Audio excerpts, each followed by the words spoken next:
Hello दोस्तों। यार काफी लोग मेरे से पूछ रहे हैं, है ना, काफी लोगों ने बार बार बोल रहे हैं कि एक बार आपने जो बोला था कि ओलिव लाइफ का जो एनालिसिस है वो रियल होता है या नहीं होता, मतलब एक्चुअल एग्जाम के करीब होता है या फिर यहाँ पे फेक एंट्रीज भी आती है। और इस वजह से हम ओलिव लाइफ के एनालिसिस को कंसिडर नहीं कर सकते। और जितने भी मतलब मॉक से रिलेटेड जो भी डाउट्स थे, जितने भी लोगों के थे, ठीक है, वो एक बार मैंने कंपाइल कर लिए थे, मेन मेन डाउट्स, और बाकी फालतू के डाउट्स का कोई मतलब नहीं है। ठीक है, जो मेन मेन डाउट्स है बस वो बता दूंगा। ठीक है, ये दोनों चीजें मैं आपको आज समझा दूंगा कि ओलिव लाइफ का एनालिसिस कैसे मतलब वर्क करता है रियल एग्जाम में, कितना मतलब इसका वेटेज कितना करीब है। ठीक है, क्या सदा को पूछ, अरे मेरी फेवरेट हीरोइन है यार, ढोलनी है मेरी ढोलनी। उधर मत देखो, फोकस ऑन दिस। ठीक है, हाँ, तो देखो स्टार्ट करते हैं एक बार, आज कुछ नया ट्राई करते हैं। ठीक है, तो थोड़ा लिखने का ट्राई करते हैं आज यहीं से। तो जैसे ओलिव लाइव अभी कितने लोग देते हैं? अरे यार, ऊपर हो गया। ओलिव लाइव 1 लाख के करीब लोग देते हैं ना। ठीक है, लाइव मॉक कितना देते हैं? 1 लाख के करीब लोग। मान लो आपकी रैंक आती है इसमें 20,000। 20,000 रैंक आती है, 20K के आसपास आपकी रैंक आती है। ठीक है, इसका मतलब है ज्यादातर मॉडरेट, अगर एक मॉडरेट पेपर बनता है, ठीक है, इसका मतलब होता है आपके नंबर 135 से 140 नंबर के बीच में है मॉडरेट पेपर में। कोई बहुत इजी पेपर आ जाए तो अलग बात है। ठीक है, बहुत इजी पेपर में 150 पे भी मैंने देखा है कि यार 100 मतलब 18-19 हजार रैंक गई है किसी मॉक में ओलिव के। तो वो कोई बहुत इजी पेपर था। ठीक है, उसमें फिर आप भी ऑब्वियसली ज्यादा स्कोर करोगे, मतलब आपकी प्रिपरेशन से ज्यादा ही स्कोर करोगे ऑब्वियसली। ठीक है, तो वो बहुत ज्यादा कोई इजी पेपर आ जाए तो अलग बात है। एक आइडियल मतलब एक मॉडरेट पेपर की बात कर रहा हूँ, जो ओरिजिनली एसएससी में मॉडरेट पेपर ही आता है। ठीक है, कभी जीके बहुत ज्यादा इरेलेवेंट हो जाती है तो फिर पेपर मॉडरेट हो जाता है, या फिर कभी मैथ्स टफ हो जाती है, मतलब बैलेंस मेंटेन रहता है ज्यादातर केस में। ठीक है, सीजर 22 वॉज एन एक्सेप्शन, वो उसको छोड़ दो। सीजर 23, 21 और 20 अगर आप देखोगे तो लेवल मेंटेन रहे। ठीक है, तो अगर आपकी 20,000 रैंक आती है ओलिव लाइव में 1 लाख लोगों में, तो आपकी ओरिजिनल रैंक जो जाएगी, ये मैं ओवरऑल बता रहा हूँ, मतलब ऐसा नहीं कि मैं जनरल कैटेगरी और इन सबको कर रहा हूँ, क्योंकि इतना मुझे एनालिसिस पता भी नहीं है। बाकी वो आरबी सर करते हैं। ठीक है, अगर आपकी 20,000 रैंक ओलिव लाइन में आती है तो 15 लाख लोग अगर एग्जाम दे, तो इस लेवल के पेपर में जो ओलिव में पूछा जाता है उसमें अगर 135 से 140 नंबर है तो आपकी ओरिजिनल रैंक 1 से 2 लाख के बीच में होगी। ठीक है, और ज्यादा 1 से 2 भी नहीं, एक्चुअली 1 से 1.5 के बीच में होगी। दो भी ज्यादा बोल रहा हूँ।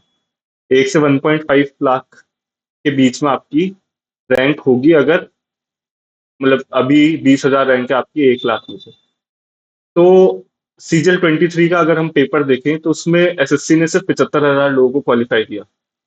तो अगर आपका मैं टारगेट आपको बताऊं, हाँ, एक चीज मैं आपको बता दूं कि आपको ये लग रहा होगा कि ओलिव में फेक एंट्रीज होती है। वो 500-600 लोगों से यार कोई ज्यादा फर्क पड़ता नहीं है ना। 500-600 लोग अगर चीटिंग करके दे भी रहे हैं तो उनसे हमारे हम पर इतना कोई फर्क नहीं पड़ रहा। ठीक है, इस चीज का 500-600 लोग अगर हटा भी दूंगा मैं यहाँ से, मान लो 1,000 लोग भी हटा दिए मैंने, 20,000 अगर आपकी रैंक आ रही है, 1,000 लोग फेक है ना, 19,000 भी आपकी रैंक आ रही है ओलिव लाइव में, तो भी आपकी रैंक 1 लाख के तो ऊपर ही आएगी ओरिजिनल एग्जाम में। ठीक है, तो अगर आपको ये लग रहा हो कि यार ओलिव तो फेक होता है, इसमें 1,000 लोग फेक है, ये अबे तो 1,000 लोगों से तुम्हारे क्या फर्क पड़ रहा है? तुम्हारी तो 20,000 आ रही है यार। तुम्हें तब फर्क पड़ेगा जब, कैसे समझाऊं मैं उस चीज, जब तुम्हें, अगर मान लो तुम्हारी रैंक 50 आ रही है, उसमें ऊपर के 30 फेक है, तो भी वैसे तुम्हें भी फर्क नहीं पड़ेगा कि तुम्हें पता होगा कि तुम्हारा सिलेक्शन होगा ही इसमें। ठीक है, तो उसमें भी तुम्हें को मतलब तुम्हें कोई फर्क नहीं पड़ रहा है इस चीज से। ठीक है, कि कितनी फेक एंट्रीज है क्या है, 500,000 लोग अगर फेक हैं भी तो कोई फर्क नहीं पड़ रहा है यार उससे। फिर भी हम ओरिजिनल रैंक निकाल सकते हैं। तुम्हारी अगर 20,000 ओलिव लाइन में आ रही है, तुम्हारी 1 से 1.5 लाख के बीच में जाएगी 15 लाख लोगों में। ठीक है, तो कुल मिला के यार टारगेट जो तुम्हें रखना है ना, ओलिव लाइफ का जो टारगेट रखना है, टारगेट, क्या राइटिंग है ये, ओलिव लाइफ का जो मुझे टारगेट रखना है वो मेरे हिसाब से 150 नंबर का टारगेट रखना है। और इसमें ज्यादातर केस में तुम्हारी रैंक 5 से 10,000 के बीच में आएगी। और 5 से 10,000 अगर ओलिव लाइव में आ रही है इरिस्पेक्टिव ऑफ फेक एंट्रीज, ठीक है, तो तुम्हारी जो ओरिजिनल रैंक होगी, मतलब ओवरऑल रैंक जो होगी वो 35 से 50,000 के बीच में होगी। मतलब मुद्दा ये है कि ये ओवरऑल रैंक होगी तुम्हारी, ठीक है। 35 से 50, 30 से 50 भी हो सकती है, ठीक है। और ज्यादातर केस में ये लोअर उसमें ही आएगी, यानी 30,000 से 40 के बीच में आने के ज्यादा चांसेस रहेंगे, ठीक है। तो इस केस में अगर मान लो एसएससी 75,000 लोगों को भी क्वालिफाई करता है, अगर 75,000 लोगों को भी क्वालिफाई करता है तो तुम्हारा मतलब प्री क्लियर हो जाएगा। तो इसलिए मैं कहता हूँ कि 150 एक सेफ टारगेट है। और अगर सीजन 23 की भी अगर मैं बात करूं, ठीक है, तो वहां पे 150 नॉर्मलाइज था। नॉर्मलाइज 150 गई थी, ऐसा नहीं कि रॉ में गई थी। और ओलिव में जो हमारे, मैं टारगेट करने को बोल रहा हूँ वो 150 रॉ की बात कर रहा हूँ। तो नॉर्मलाइज में ऑब्वियसली अगर अगर मॉडरेट पेपर में तुम 150 लाते हो तो नॉर्मलाइज में तुम्हारे बढ़ेंगे, ठीक है। वो घटेंगे तब जब तुम बहुत इजी पेपर में भी 150 ला रहे हो। मान लो तुम्हारी शिफ्ट बहुत इजी है, ठीक है, उसमें भी तुम 150 ही ला रहे हो, तो दिक्कत है ना। शिफ्ट अगर बहुत ज्यादा इजी पड़ गई तो तुम्हें तो ऑब्वियसली ज्यादा स्कोर करना चाहिए ना, 155 160 स्कोर करना चाहिए। अगर शिफ्ट बहुत इजी है, मतलब जिसमें जीके भी बहुत इजी आ गई, मैथ्स वगैरह सब सब इजी है, तो फिर ऑब्वियसली तुम्हें 150 160 के आसपास स्कोर करना पड़ेगा। लेकिन अगर मॉडरेट पेपर आया ना तो 150 रॉ में मुझे नहीं लगता कि प्री क्वालिफाई ना हो। ऐसा हो सकता है कि कंपटीशन कितना भी हो, कंपटीशन हर बार इतना ही रहता है, ठीक है। हर बार ऐसे ही बोलते हैं लोग, इस बार कंपटीशन ज्यादा है, इस बार कंपटीशन ज्यादा है। वो होता उतना ही है, ठीक है।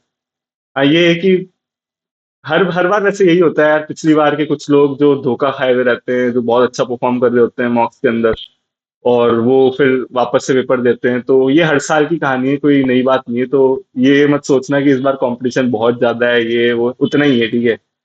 वो लग रहा है अभी कि नंबर सबके ज्यादा आ रहे हैं, क्योंकि अब काफी लोग मतलब यूज टू हो गए ना, वो मॉक्स बहुत ज्यादा देने लग गए। तो इससे ठीक है, 1-2 हजार लोग ज्यादा बढ़ गए होंगे कंपटीशन में, उससे खैर इतना भी बहुत फर्क नहीं पड़ रहा, ठीक है। 1-2 हजार लोग ज्यादा बढ़ गए कंपटीशन में तो ऐसा कोई बहुत बहुत बड़ा इशू नहीं है ना। तो हर बार कंपटीशन रहता ही है, ठीक है। सीजन 22 के टाइम लोग कहते थे सीजन 21 वाले भी देंगे, क्योंकि उनका रिजल्ट नहीं आया, तो तब भी कंपटीशन था ही।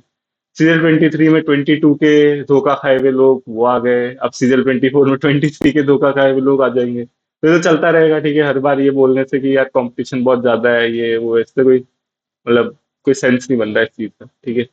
तो कंपटीशन उतना का उतना ही है। आपको कुल मिला के प्री में 150 टारगेट करना है, आपका काम हो जाएगा, ठीक है।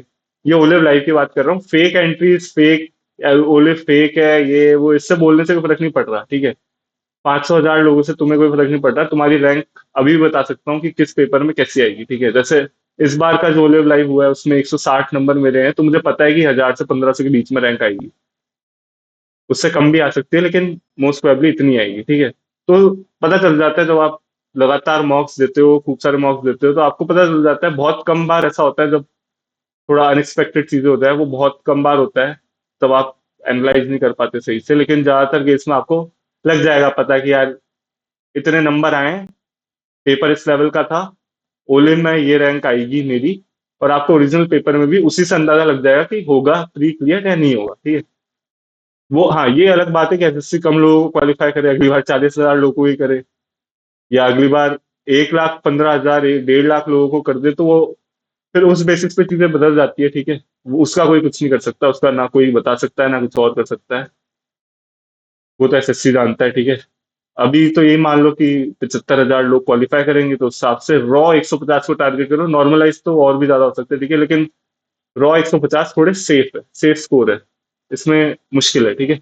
तो फेक एंट्रीज कुछ नहीं है ऐसा ओलिव में, ठीक है। 500 600 हजार लोगों से कोई फर्क नहीं पड़ रहा। 20,000 में 1000 लोग फेक होंगे ऊपर, 10,000 आपकी रैंक आ रही है तो 500 600 लोग ऊपर फेक होंगे।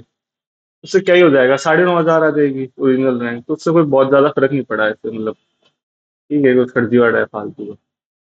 और जो ये बार बार ये जो नए न्यू कमर्स है, वो लोग ये पूछते रहते हैं कि बेस्ट प्लेटफॉर्म कौन से है, तो यार ओले बोर्ड है, टेक्स्ट बुक है, ये दो तो मेन है।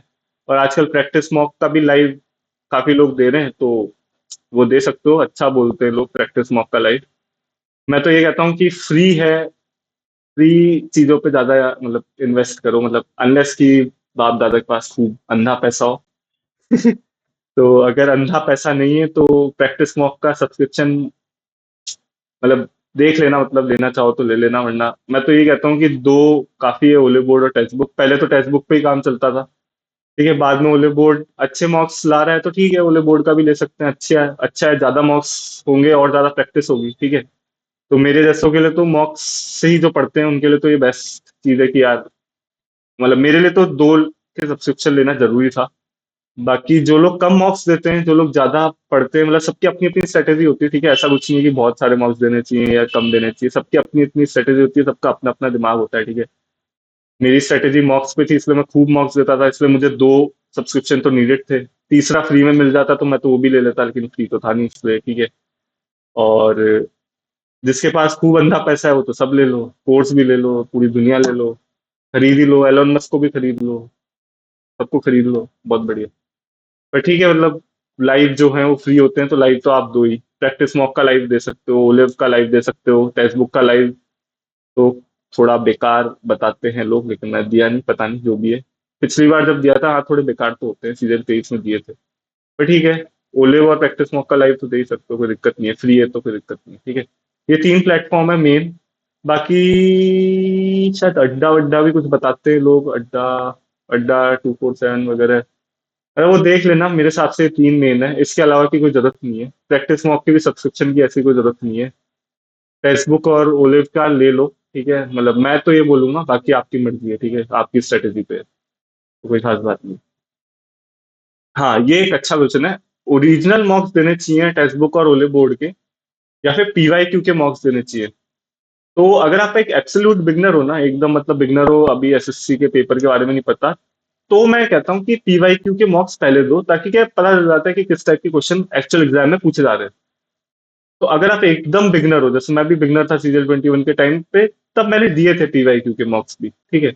ओरिजिनल मार्क्स तो मैंने तब भी दिए थे, ऐसा नहीं कि वो छोड़ दिए थे, वो तो मैं दूंगा ही, वो अलग चीज थी। लेकिन तब मैंने पीवाईक्यू के मार्क्स भी दिए थे। CGL 22 और 23 के टाइम पे नहीं दिए थे, क्योंकि मेरे को जरूरत नहीं लगी थी। ओरिजिनल मार्क्स में भी पीवाईक्यू की क्वेश्चन है, ठीक है, और कुछ अच्छे क्वेश्चन भी देखने को मिल जाते हैं जो शायद पीवाईक्यूज में नहीं पूछे जाए, नहीं पूछे गए, और हो सकता है कि आगे पूछ लें। इस वजह से मुझे लगता है कि ओरिजिनल मार्क्स थोड़े से, मतलब बेटर है अगर आप एक एब्सोल्यूट बिगनर बिगनर नहीं हो, ठीक है। तो मुझे ऐसा लगता है, अगर आप एक रिपीटर हो, तो ओरिजिनल मॉक्स जो टेक्स्ट बुक और ओलिव बोर्ड या जो भी दूसरा भी प्लेटफॉर्म जो भी बनाते हैं, ठीक है, अगर आप उनके मॉक्स दोगे तो टाइम बचेगा आपका, ठीक है, उसमें भी पीवाईक्यू ही मिलेंगे आपको। ओरिजिनल मॉक्स ऐसा तो है नहीं कि भाई बहुत दिमाग लगा के बना रहे हैं, ये आधे तो पीवाईक्यूज ही होते हैं, आधे क्या, आधे के 80%, 80-90% पेपर पीवाईक्यू ही होता है इनके भी, ठीक है। सिर्फ 10% इधर उधर होता है, तो अच्छी बात है, 10% इधर उधर होना भी चाहिए। तो पीवाईक्यू मॉक्स अलग से दो, उसमें टाइम वेस्ट करो, मतलब सोचने वाली चीज है। यार ओरिजिनल मॉक्स ही दे देते हैं, जबरदस्ती पीवाईक्यू मॉक्स क्यों देने। हाँ, ये है कि अगर आपके पास खूब टाइम है भाई साहब, बहुत जिंदगी में, हम तो 12-13 घंटे पढ़ेंगे, 4 घंटे में सिलेक्शन होगा तो भी नहीं, हम तो 12-13 घंटे पढ़ के वीलॉग डालेंगे, आज मैंने 10 घंटे प्रिपरेशन की, ये हाँ, तो फिर अलग बात, फिर कुछ नहीं हो सकता, फिर तो करते रहिए प्रिपरेशन, कोई दिक्कत नहीं। हाँ, when to attempt mocks and how much, ठीक है। तो अटेम्प्ट कब करने हैं मॉक्स, और कितने मॉक्स अटेम्प्ट करने चाहिए, तो ये भी एक इंडिविजुअल स्ट्रेटेजी पे है। जैसे मैं हर दिन एक मॉक करता था, ठीक है, CGL 23 के टाइम। CGL 22 के टाइम क्योंकि मैं ऑलरेडी वर्किंग था प्राइवेट में, तो मैं वीकेंड पे उसको कवर कर लेता था, वीकेंड पे कम से कम 5 से 6 मॉक्स मैं दे देता था, है ना। प्री के तो दे ही सकते हैं, मेंस में थोड़ा 2 घंटे लगते हैं। प्री का तो 1 घंटे का मॉक है यार, 1 घंटे के मॉक में क्या दिमाग लगाना है, साला दे दुआ के नक्की करो, कौन सी बड़ी बात है ना। तो हाउ मच का यही आंसर है, डिपेंड्स ऑन इंडिविजुअल चॉइस, ठीक है, it's your choice how much मॉक्स you want give. I would suggest like 1 mock every day would be sufficient, but 3 mocks per week. I think if you are an absolute beginner, then it's 1 mock per week, ठीक है, एक mock पर week देना है, अगर आप एक absolute beginner हो तो। थोड़ा सा आप लेवल थोड़ा आपका बढ़ गया है तो 3 मॉक्स वीक कर सकते हो, और बहुत ऊपर हो गया, मतलब 150-60 नंबर आने लग गए हैं आपके, 130-40 नंबर आ रहे हैं, तो आप 3 मॉक्स वीक दो, ऐसे बता देता हूँ इस चीज को रिफ्रेश करके, 150-160 नंबर आ रहे हैं, ठीक है। तो फिर आप मेरे हिसाब से हर दिन एक मॉक दे सकते हैं, अरे 1 घंटे का ही तो मॉक है, 1 घंटे के मॉक में मतलब इतना क्या दिमाग लाना कि रोज दूं नहीं दूं, अबे दे दो यार, 1 घंटे में क्या ही है यार, नहाओ मत यार। अरे 1 घंटा नहीं नहाते, अच्छा। अभी मैं भी नहीं नहाता, लेकिन मतलब 10 मिनट ही लगते नहाने में, लेकिन कई लोग होते हैं 1 1 घंटा नहाते, मत नहाओ, मौक दे दो, पानी बचाओ। बैंगलोर की हालत देखो। और वेन टू अटेम्प्ट मॉक्स, तो अटेम्प्ट कब करने हैं, तो ये डिपेंड करता है आप बिगनर हो, रिपीटर हो। अगर आप बिगनर हो, बिगनर हो तो एग्जाम के 4 से 5 महीने पहले से आप चालू कर सकते हो। और हाउ मच तो मैंने आपको बता ही दिया कि बिगनर हो तो फिर एक मॉक पर वीक की दो तो ज्यादा अच्छा रहेगा, ठीक है। लेकिन फिर एग्जाम के 4 से 5 महीने पहले आप चालू करना चाहिए। कर सकते हो क्या, करना चाहिए आइडियल, ठीक है। अगर आप रिपीटर हो तो भाई फिर तो जब जब से देना चालू करो, आप तो हो सकता है 2 3 महीने पहले भी देना चालू करो तो भी आपका हो जाएगा। या आप तो भाई 6 7 महीने पहले से ही देना चालू कर दो, कोई फर्क नहीं पड़ता। आप रिपीटर हो तो आपको पता है, ठीक है, आपको बताने की कोई खास जरूरत है नहीं। मतलब कई बार रिपीटर भी पूछ लेते हैं कि कब से मॉक अटेम्प्ट करूं यार, अब क्या बताऊं इसमें, ये तो पता है यार आपको भी। आप ऑलरेडी 1 2 बार एग्जाम दे चुके हो आप, तो मतलब ये क्या क्वेश्चन है यार, ये मतलब मैं क्या बताऊं इसमें, आपको पता है कि 2 3 महीने पहले 6 7 महीने आपकी प्रिपरेशन आपको पता है, ठीक है। बिगनर को फिर भी समझ में आता है कि ठीक है, समझा देते हैं शुरुआत में कि यार इस समय देना है, उस समय देना है, ठीक है। लेकिन जो रिपीटर है उसको क्या समझाऊं मैं, उसको ऑलरेडी पता है, ठीक है, वो एग्जाम में वो हो जाता है प्रेशर में नहीं परफॉर्म कर पाता, वो अलग बात है। तो कभी कभी सेल्फ डाउट हो जाता है, वो समझ में आता है। लेकिन ठीक है, मतलब अब क्या ही बोलूं इसमें, मतलब रिपीटर हो तो देखो यार, खुद ही देखो, अभी तो क्या ही बोलूं। हाँ। अब देखो, ये not able to increase marks in mocks, ये काफी लोग फालतू में पूछते रहते हैं, ठीक है। ये मेरे को एक लगता है फालतू का क्वेश्चन है। मतलब इसका क्या आंसर है, मतलब क्या बताऊं मैं मॉक दूं, या कोई और आपकी जगह मॉक देगा, नहीं देगा ना, आपको प्रैक्टिस आपको ही करनी है। तो फिर जब आप ही को प्रैक्टिस करनी है तो यार प्रैक्टिस से ही बढ़ेंगे मार्क्स। ऐसे तो है नहीं कि आप आज 110 पे हो और कल वाले मॉक में 150 आ गए। हाँ, कई लोग ऐसा बोलते हैं कि टेक्स्ट बुक लाइव में 150 आ रहे हैं, ओ लेवल लाइव में 110 आ रहे हैं। अबे तो लेवल का फर्क है ना भाई। टेक्स्ट बुक लाइव पूरा पीवाई क्यू पूछता है, ओ लेवल वाला थोड़े नए क्वेश्चन भी बना रहा है जो आपको पहले कभी आपने देखे नहीं या आते नहीं, आप बिगनर हो। तो वो डिफरेंट है यार, दोनों चीजें। तो वो चीज को आप समझो थोड़ा, मतलब ऐसा नहीं कि उन दोनों को कंपेयर करने, लेवल को कंपेयर करना सीखो, मतलब मार्क्स को कंपेयर मत करो। ये देखो कि लेवल क्या है, ओलिव का लेवल क्या है, टेक्स्ट बुक का लेवल क्या है, प्रैक्टिस मार्क्स जो भी और डिफरेंट मार्क्स है उनका लेवल क्या है, लेवल को कंपेयर करके फिर अपने मार्क्स को जज करो। हम्म। तो मार्क्स मॉक्स में कोई आपको ऐसे नहीं बता सकता कि यूं ही इंक्रीज हो जाएंगे, पीवाई क्यूज कर लो, ये कर लो। अबे बहुत लोग देखे हैं जो बहुत जमाने से पीवाई क्यूज कर रहे हैं, वहीं 130 140 पे बैठे। इसका कोई तरीका नहीं है ना, इसके लिए कोई गाइड नहीं कर सकता। ये स्ट्रेटेजी आपको खुद को बनानी पड़ेगी, आपको ये खुद को देखना पड़ेगा कि आप कहाँ गलती बार बार कर रहे हो। एक एक दो दो साल से आप वहीं उन्हीं मार्क्स पर हो, खूब पीवाई क्यूज लगा लिए, फिर भी आप वही हो। तो शायद हो सकता है आपको ओरिजिनल मार्क्स लगाने की जरूरत हो, क्योंकि सिर्फ पीवाई क्यूज तो आएंगे नहीं किसी भी एग्जाम में कि भाई पूरा का पूरा पेपर पीवाई क्यू आ गया 80 90%। 10% तो कुछ नया क्वेश्चन भी बनेगा ना। भाई सीजन 23 के मेंस में ही बना, प्रोबेबिलिटी का नया क्वेश्चन बना। तो ऐसा तो है नहीं कि सारा पीवाई क्यू आ जाएगा। तो या तो आपको खुद को जज करना पड़ेगा कि यार आप सिर्फ पीवाई क्यू करने से सिलेक्शन नहीं होगा, है ना। थोड़ा आपको एक्स्ट्रा भी करना पड़ेगा, उस इसलिए मैं कहता हूँ कि ओरिजिनल मार्क्स दो, उसमें पीवाई क्यू भी हो जाते हैं और उनके नए क्वेश्चंस भी हो जाते हैं, उनका एनालिसिस आप करोगे, हो जाएगा काम। ऐसा मेरा मानना है, बाकी आपकी मर्जी है, ठीक है। आपको सिर्फ पीवाई क्यूज देके फिर अच्छी रैंक तो आना सिर्फ पीवाई क्यूज से तो मुश्किल है। हाँ, लेकिन कुछ एक्स्ट्रा करोगे तो अच्छी रैंक आ सकती है। सिलेक्शन भले ही पीवाई क्यूज से हो सकता है, लेकिन अगर आपको अच्छी रैंक लानी है, अच्छी पोस्ट लेनी है, तो मेरे हिसाब से तो एक्स्ट्रा आपको कुछ करना पड़ेगा। वो एक्स्ट्रा यही है कि आप ओरिजिनल मार्क्स दो, ताकि आप उन चीजों के लिए तैयार हो कि यार कभी नया क्वेश्चन आए तो कैसे हैंडल करना है, बस इतनी सी बात, ठीक है। और कुछ नहीं है, तो ये मार्क्स खुद बढ़ेंगे, ठीक है। ये इसके लिए कोई गाइड नहीं कर सकता। फालतू का क्वेश्चन है, एकदम फालतू क्वेश्चन है। अटेम्प्ट सीक्वेंस क्या होगा, ये आपकी चॉइस है। मेरी इंग्लिश से रहती थी। ऐसा तो है नहीं कि पहली बार में स्ट्रेटेजी बन गई थी, काफी बार चेंज किया था, पता नहीं पहले कौन सा अटेम्प्ट करता था। लेकिन फिर बाद में ये स्ट्रेटेजी डिसाइड हो गई थी यार कि इंग्लिश को पहले अटेम्प्ट करना है, उसके बाद रीजनिंग, फिर मैथ्स, फिर जीके। तो ये मॉक्स देने से ही आएगी, ठीक है। आप काफी सारे मॉक्स दोगे तो आपको खुद को समझ में आ जाएगा, you yourself will be able to understand like which sequence you have to attempt the mock in, ठीक है। तो आपको खुद को सोचना पड़ेगा ये वाली चीज कि कौन सी सीक्वेंस में मैं अटेम्प्ट करूं, कौन सा आपके लिए बेहतर होगा, ठीक है, आपका कौन सा वीक सेक्शन है, कौन सा स्ट्रॉन्ग सेक्शन है। और ये चीज आपको काफी सारे मॉक्स देने से ही आती है, ठीक है। तो मैं तो ये कहता हूँ, अगर आप किसी भी एग्जाम में एब्सोल्यूट बिगनर भी जा रहे हो ना, तो पहले ही जाते ही एक मॉक दे दिया करो कि यार, उससे थोड़ा थोड़ा अंदाजा लग जाता है पहले जाते ही। भले सिलेबस ना हुआ हो, कुछ नहीं हुआ, हमारा तो सर कुछ भी नहीं हुआ, जिंदगी में कुछ नहीं हो रहा है सर, हम तो मॉक देंगे, सीधा मॉक देंगे। कोई भी एग्जाम में घुसो, अरे यूपीएससी, एसएससी, जो जौन सा भी दुनिया में कोई भी एग्जाम है, ठीक है, कुछ नहीं हुआ सिलेबस, सीधा जाके एक बार मॉक दो, एक मॉक दे दो फ्री का। थोड़ा सा पता लग जाता है कि यार क्या क्या, कैसे कैसे आ रहा है, ठीक है। ये काफी लोगों को बाद में रियलाइज होता है, अभी लगता है कि यार सिलेबस नहीं हुआ, ये नहीं हुआ, कैसे देंगे मॉक, क्या नंबर आएंगे।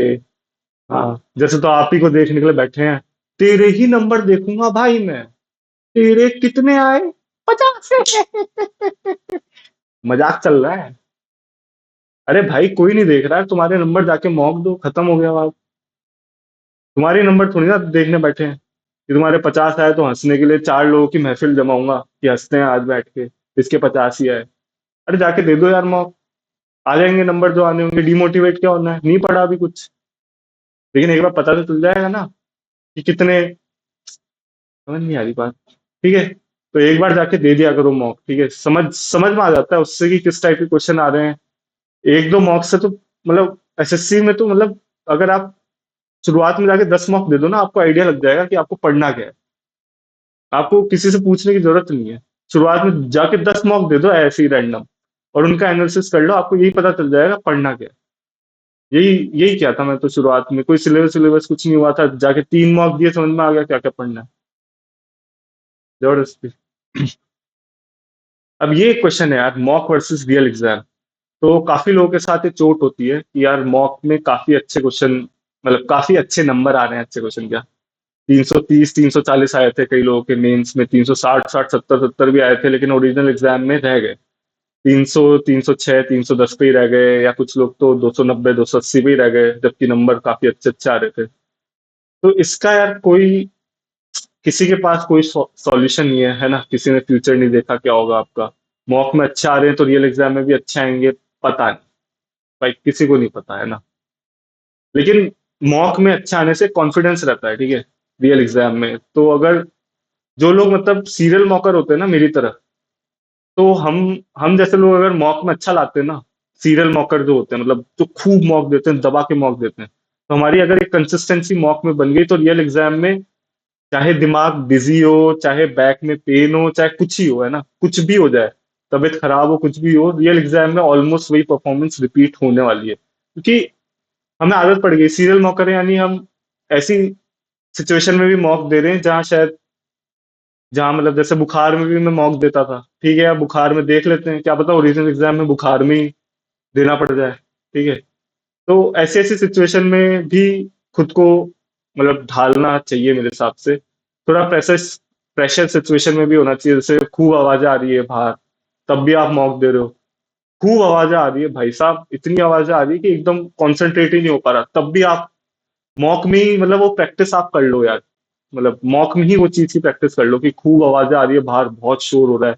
कई लोग जैसे लाइब्रेरी जाते हैं, ठीक है, अच्छी बात है, लेकिन मेरे हिसाब से अगर एग्जाम में आपको वैसा माहौल नहीं मिले, बगल मतलब कोई ऐसा सेंटर मिल जाए जहाँ पे बगल में कंस्ट्रक्शन का वर्क चल रहा हो, खूब आवाजें आ रही है, एसी है ही नहीं एग्जाम में, मैं मैं तो भाई एसी चला के एग्जाम मॉक देता ही नहीं था, ना पंखा चलाता था। मैं तो राजस्थान में 44 डिग्री की गर्मी में मॉक देता था, बिना पंखे और बिना एसी के। तो वो आदत होनी चाहिए ना, वैसी आदत आपको बनानी चाहिए कि कुछ भी हो सकता है एग्जाम सेंटर में, हो सकता है खूब गर्मी लगे यार, हो सकता है खूब ठंडे लगे, कुछ भी हो सकता है, मतलब डिपेंड करता है कि एग्जाम सेंटर का माहौल कैसा है। तो मॉक इस तरीके से दो कि मतलब समझ रहे हो, मतलब सारी सिचुएशन से आप वाकिफ हो जाओ कि इस सिचुएशन में भी अगर मैं कभी पड़ गया तो ऐसा नहीं है कि आप पैनिक हो जाओ कि यार आज तो बहुत ज्यादा गर्मी लग रही है, मेरे से हो गई नहीं। आपको पता होगा, हाँ ठीक है, गर्मी में भी मॉक दे रखे हैं, बहुत दे रखे हैं, कम से कम 20 30 मॉक बहुत गर्मी में दिए हैं, उमस भरी गर्मी में दिए हैं, रियल एग्जाम में कोई फर्क नहीं पड़ेगा इससे मुझे, ठीक है, कर लूंगा मैं। तो ये थोड़ा मतलब है मामला, लेकिन कई बार हो जाता है यार रियल एग्जाम में, काफी लोग रह जाते हैं, हर बार देखा है मैंने। अब इसका तो ऐसा सच मतलब कोई मतलब सॉल्यूशन है नहीं, मतलब क्या ही बोलूं, मतलब हो जाता है एग्जाम प्रेशर, कई लोग पे एग्जाम प्रेशर होता है, कई लोग पता नहीं क्या क्या सोचने लग जाते हैं, मतलब काफी नेगेटिव चीजें भी दिमाग में आ जाती है। सबकी सिचुएशन मतलब बहुत अच्छी नहीं होती है ना, किसी की पर्सनल सिचुएशन में, पर्सनल लाइफ में कुछ बहुत बुरा हो रखा होगा, या फिर किसी का क्या हो रखा होगा, मतलब दिक्कतें बहुत होती है लोगों के साथ एक्सपीरियंस के साथ, ठीक है। तो कभी कभार वो चीजें यार दिमाग में याद आ जाती है, तो ठीक है, मतलब समझ सकता हूँ, लेकिन अब ठीक है, मतलब ये थोड़ा सा कंट्रोल माइंड पे करना पड़ेगा, ठीक है। क्योंकि मॉक की परफॉर्मेंस को ही अगर आप रियल परफॉर्मेंस में कन्वर्ट करो तो ज्यादा बेनिफिशियल होगा, मतलब मैं क्या ही बोलूँ इसमें, तो ये तो ऑब्वियस है, ठीक है। तो जो भी पास्ट में आपके साथ हुआ, जो भी हुआ, ठीक है, उसको भूल जाना थोड़ा बेटर रहेगा, ठीक है। हाँ, मतलब एग्जाम में वो सब चीजें याद नहीं आनी चाहिए, ठीक है। ऐसा आपको कोशिश करनी है, और पैनिक नहीं करना है, ठीक है। एग्जाम में कई बार लोगों को पैनिक हो जाता है कि मॉक में तो अच्छा स्कोर कर रहे थे, एग्जाम में एक दो क्वेश्चन नहीं आया, पैनिक हो गया।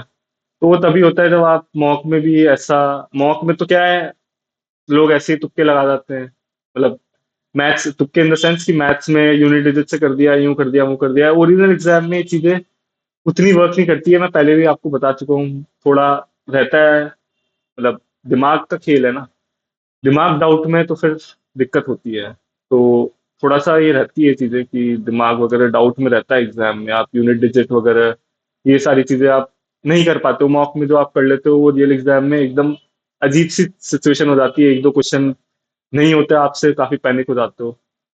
उसका एज सच कोई सॉल्यूशन भी नहीं है, मतलब कि पैनिक हो गए, अब क्या ही कर सकते हैं। लेकिन मतलब यही है कि बेसिक से करोगे तो मेरे हिसाब से पैनिक ज्यादा होगा नहीं, मतलब आपको पता होगा कि आप कर ही लोगे। अब मैं बेसिक से करता था तो मेरे को पता था कि टाइम मैनेजमेंट की कोई इशू नहीं था मेरे को, तो वही है कि अगर आप मॉक्स में टाइम मैनेजमेंट अच्छा कर पा रहे हो बेसिक से करके, ऐसा नहीं कि शॉर्ट ट्रिक से करके आप टाइम मैनेजमेंट अच्छा कर रहे हो तो आप एग्जाम में अच्छा कर पाओगे, लेकिन बेसिक से करके, बेसिक मेथड, एकदम बेसिक स्कूल वाला मेथड, उससे आप मैथ्स के क्वेश्चन को सॉल्व करके और मॉक में टाइम मैनेज कर पा रहे हो, तो आपको रियल एग्जाम में बहुत कॉन्फिडेंस इस चीज से रहेगा कि मतलब हो जाएगा मामला। ये मतलब मेरे को था ये कॉन्फिडेंस कि कोई दिक्कत नहीं है, कैसा भी पेपर दे दूंगा, बेसिक से कर दूंगा, ठीक है। ये होता है, ऐसा नहीं कि सारे क्वेश्चन ही बेसिक से बनाता था, मतलब ऑब्वियसली शॉर्ट ट्रिक्स पढ़ रखी थी, कुछ कुछ याद थी, ज्यादा पूरी तो याद नहीं रहती, तो जो जो भी याद थी कुछ चीजें, जैसे 25 क्वेश्चन में से 6-7 क्वेश्चन शॉर्ट मेथड से बना दिए, लेकिन ज्यादातर क्वेश्चन बेसिक से ही बनाता था, क्योंकि याद रखने की झंझट नहीं थी ना। तो वो एक अच्छी चीज होती है कि याद रखने का झंझट नहीं है, माइंड फ्री है, जब कुछ आता ही नहीं है तो माइंड फ्री रहता है। तो जब माइंड फ्री है तो फिर क्या ही है, मतलब जिसको बहुत कुछ आता होता है उसको एग्जाम में थोड़ा सा लगता है यार ये भी आता है, ये भी आता है, वो फिर पजल हो जाता है, ये नहीं आया, वो नहीं आया, तो फिर कैसे होगा, मेरा क्या होगा। मतलब उसका दिमाग उसी चीजों में चल रहा होता है कि यार जो मैंने पढ़ा है वो आ जाए तो भाई।